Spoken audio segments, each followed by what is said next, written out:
যে 3 জন মারা গেছিল রোপওয়েতে, আমরা এখন সেখানে এসেছি। হ্যালো গাইস, আমি রঞ্জিত আর আপনারা দেখছেন রঞ্জিত ট্যুর প্ল্যান। সকালেতে দেওঘরে বাবার মন্দিরে ভালোভাবে শান্তিভাবে আমরা পুজো দিয়েছি।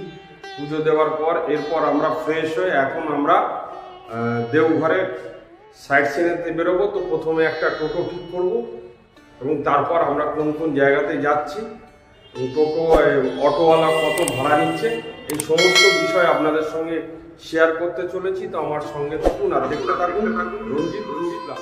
আমরা একটা অটো ঠিক করেছি। কোন কোন জায়গাতে ঘোরাবেন?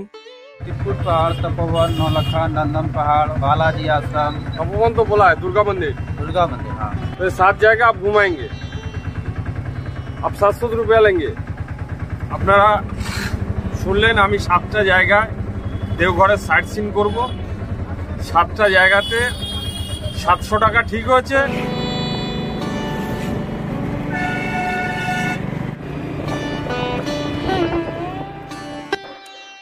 এখন আমরা এসেছি ঝাড়খণ্ডের ত্রিকুট পাহাড় ঘুরতে। আমরা পাহাড়ের ওপরে ওঠার চেষ্টা করব, দেখি কতটা উপরে উঠতে পারি। আপনারা সঙ্গে থাকুন।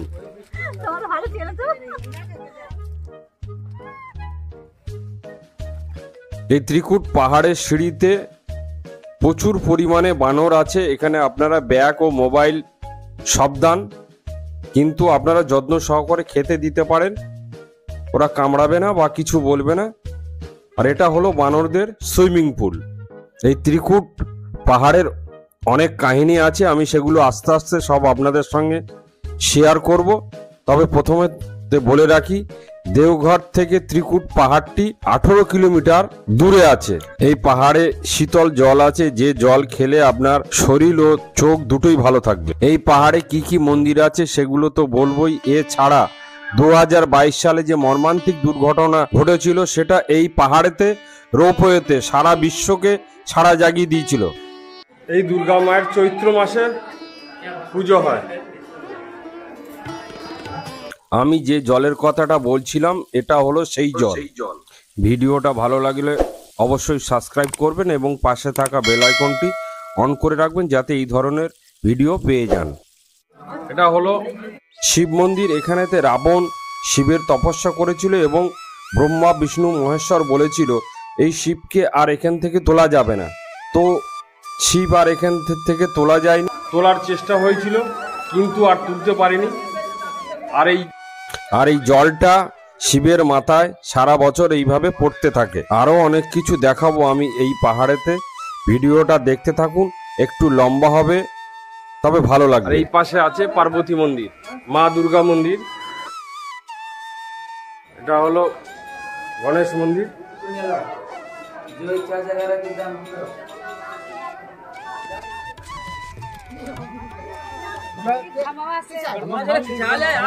এটা হলো বৈষ্ণবী কালী মন্দির।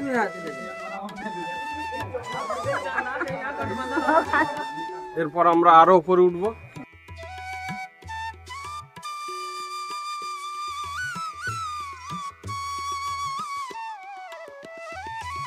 হনুমান মন্দির গুহার মধ্যে সংকট মোচন হনুমান মন্দির। হনুমানজি সীতাকে যখন খুঁজতে বেরিয়েছিল, সেই খুঁজতে ক্লান্ত বোধ করছিল, তো সেই সময় এই স্থানেতে বসে বিশ্রাম নিয়েছিলেন। আমরা আরো উপরেতে উঠবো। উপরে দয়ানন্দ গুরুজির আশ্রম আছে, আমরা সেই আশ্রমটা গিয়ে দেখব। দয়ানন্দ গুরুজির আশ্রম এটা সবার উপরে।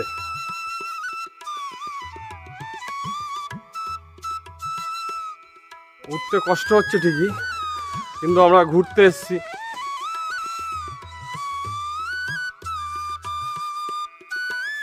ইনি হলেন দয়ানন্দ গুরুজির শিষ্য। ছোট থেকেই দয়ানন্দ গুরুজির কাছে মানুষ ইনি। নাম মাতা ভক্তিপ্রভা। 2020 সালে করোনা আক্রান্ত হয়ে ইনি মারা গেছেন। সেই জন্য আশ্রমের মধ্যেই এনাকে সমাধি করা হয়েছে। এবার আমি দয়ানন্দ গুরুজির আশ্রমের ভিতরেতে ঢুকবো, কিন্তু ভিতরেতে ছবি তোলা বারণ আছে। মোবাইলটা আমি এখানেই বন্ধ করলাম।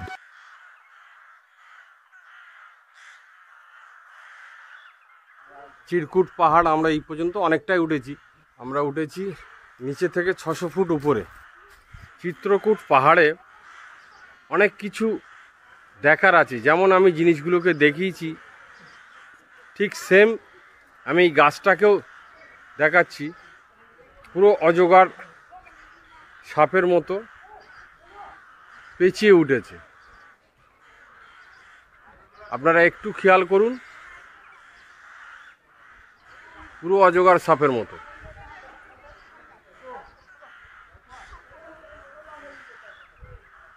দেওঘরেতে আসলে চিত্রকূট পাহাড়ে কিন্তু অতি অবশ্যই আসবে, খুব সুন্দর জায়গা, ভালো লাগার জায়গা। ছোটোখাটো পাহাড়ের মধ্যে আমরা অনেকে তো সিকিম, দার্জিলিং যায়, ওর আকর্ষণটা আলাদা, আর চিত্রকূট পাহাড়ের আকর্ষণটাও সম্পূর্ণ আলাদা। তাই আমি সাজেস্ট করব আপনারা যদি দেওঘরেতে আসেন, এই চিরকুট পাহাড় কিন্তু মিস করুন। আমরা এমন একটা জায়গাতে যাব যে জায়গাতে 2022 সালে 10ই এপ্রিল যে 3 জন মারা গেছিল রোপওয়েতে, রেস্কিউ করতে গিয়ে 3 জন স্পট মারা গেছিল। আমরা এখন সেখানে এসেছি, সেই স্পটে এসেছি। সারা বিশ্বকে নাড়িয়ে দিয়েছিল, টিভি মিডিয়া সমস্ত জায়গায় খবরে খবরে সয়লাভ হয়ে গেছিল। 3 জন স্পট মারা গেছিল হেলিকপ্টারে রেস্কিউর সময়। আমরা এই মর্মান্তিক দুর্ঘটনা টিভির মধ্যে দেখেছিলাম। আমরা বর্তমানে সেই স্থানে দাঁড়িয়ে আছি এবং দৃশ্যগুলো আমরা দর্শন করছি। সেই মর্মান্তিক দুর্ঘটনা এই ত্রিকুট পাহাড়েই ঘটেছিল। এই কেবিল ছিঁড়ে গিয়ে রোপওয়ে ঝুলছিল, তাহলে চিন্তা করুন। তারপর হেলিকপ্টার এসে 3 জনকে উদ্ধারের সময় তারা রোপওয়ে থেকে পাথরের ওপরে পড়ে গিয়ে সাথে সাথে স্পট ডেড হয়ে যায়। সেই থেকে এটা বন্ধ হয়ে পড়ে আছে। তাহলে ভাবতে পারছেন কি মর্মান্তিক দুর্ঘটনা ঘটেছিল। সেই থেকে এটা বন্ধ হয়ে পড়ে রয়েছে। তপোবন পাহাড় এটা। আমরা আর এই পাহাড়েতে উঠবো না, তার কারণ হচ্ছে এখানকার যে গাইডগুলো আছে না, অত্যন্ত খারাপ এবং দুর্ব্যবহারকারী, এবং বাজে বাজে কথা আছে, বড় বড় কথা আছে। আপনাকে 200-300 টাকা খরচা করে গাইড নিতে হবে, তারপর আপনি পাহাড়ে উঠতে পারবেন। সেই জন্য আমি দুঃখিত আপনাদের কাছে যে তপোবন পাহাড়ের বিস্তারিত আপনাদের সঙ্গে শেয়ার করতে পারলাম না। এটা নলক্ষ মন্দির, কাজকর্ম হচ্ছে এখন। এই মন্দির কিন্তু সব পাথর দিয়ে তৈরি, একটাও ইট লাগানো নেই এই মন্দিরে, যার নাম হলো নলক্ষা মন্দির।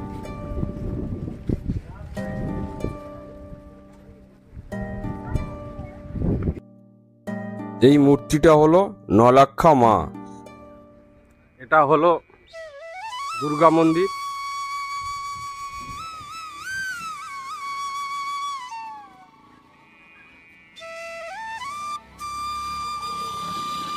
স্বামী নরেন্দ্রনাথ ব্রহ্মচারী এই মন্দিরে স্থাপন করেছিলেন 1360 সালে।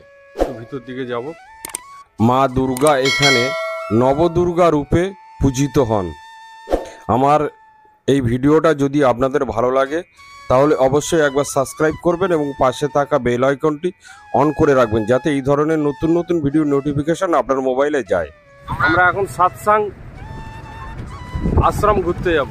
সাতসাং আশ্রমের গেট। আমরা এর ভিতরেতে প্রবেশ করব। ভিতরেতে ক্যামেরা অ্যালাউ নেই, সেই জন্য আমি আর দেখাতে পারবো না, আমার ক্যামেরা এখানেই বন্ধ করতে হবে।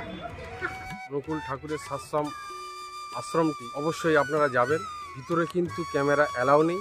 ভিতরেতে ঢুকলে আলাদা এক অনুভূতি এবং মন শান্তি হয়ে যাবে। তার কারণ হচ্ছে অনুকূল ঠাকুর এবং অনুকূল ঠাকুরের দাদা, বড় মা, ছোট মা কোন কোন জিনিস ব্যবহার করতেন, কোন গাড়িতে চড়তেন, কোন বিছনাইতে শুতেন, এবং কোন চিরুনি দিয়ে মাথা আঁচড়াতেন, এবং কোন জামা পরতেন, এই সমস্ত কিছু মিউজিয়ামেতে রাখা রয়েছে। তাই অবশ্যই সাতসাং আশ্রমে যাবেন। কোথাও কোনো টিকিট কাটার কোনো ব্যাপার নেই। এছাড়াও আপনারা অনেক ধরনের জীবজন্তু এই আশ্রমের ভিতরেতে দেখতে পাবেন, যেমন টিয়া পাখি, পায়রা, খরগোশ, আরও অন্যান্য জীবজন্তুর আপনারা ওর ভিতরেতে দেখতে পাবেন। তাই অবশ্যই অনুকূল ঠাকুর সাতসাং আশ্রমে। এখন আমরা এসেছি নন্দন পাহাড়। আমরা ওই ওপর দিকে উঠব। নন্দন পাহাড়ের। সিঁড়ি করা আছে, খুব সুন্দর, উঠতে কোনো অসুবিধা হবে না।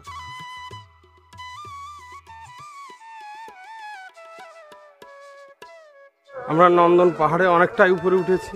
এরপর আমরা একটু ভিতর দিকে ঢুকবো। এখানে এন্ট্রি ফি নেয় 10 টাকা করে টিকিট। কত করে টিকিট দাদা? 10 টাকা। আর বাচ্চা হলে 3 বছরের উপরে ফুল টিকিট। এটা হলো নন্দী বাবা।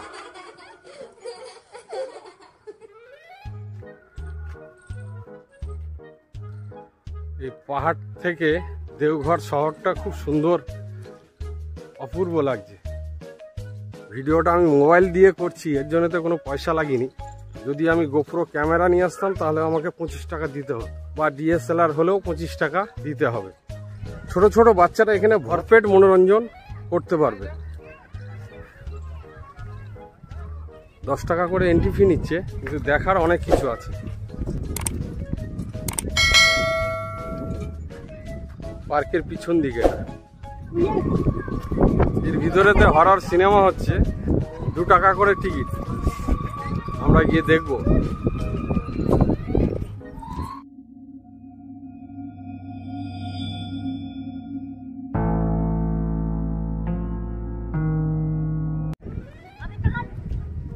বাচ্চাদের মনোরঞ্জনের অনেক কিছু রয়েছে। দোলনা, নাগরদোলা, নৌকা, ট্রেন, সব কিছুই রয়েছে। এবার আমরা নন্দন পাহাড়ের মন্দিরগুলো একটু দর্শন করব।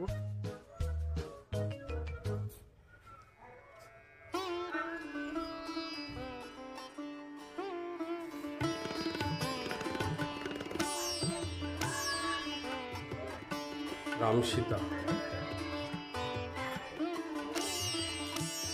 রাধা কৃষ্ণ, ব্রহ্মাজি,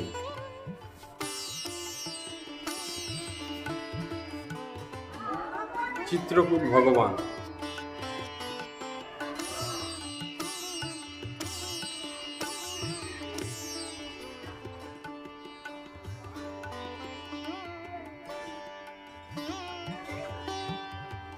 মা কালী। এটা হলো রামকৃষ্ণ মিশন। আমরা এর ভিতরেতে যাব। ভিতরে ছবি দেবে কিনা তা জানি না। ভিতরে ছবি তোলা যাবে না? বন্ধই করে দিই। ভিডিওটা এইখানে আমি শেষ করলাম। ভালো লাগলে অবশ্যই একবার সাবস্ক্রাইব করবেন।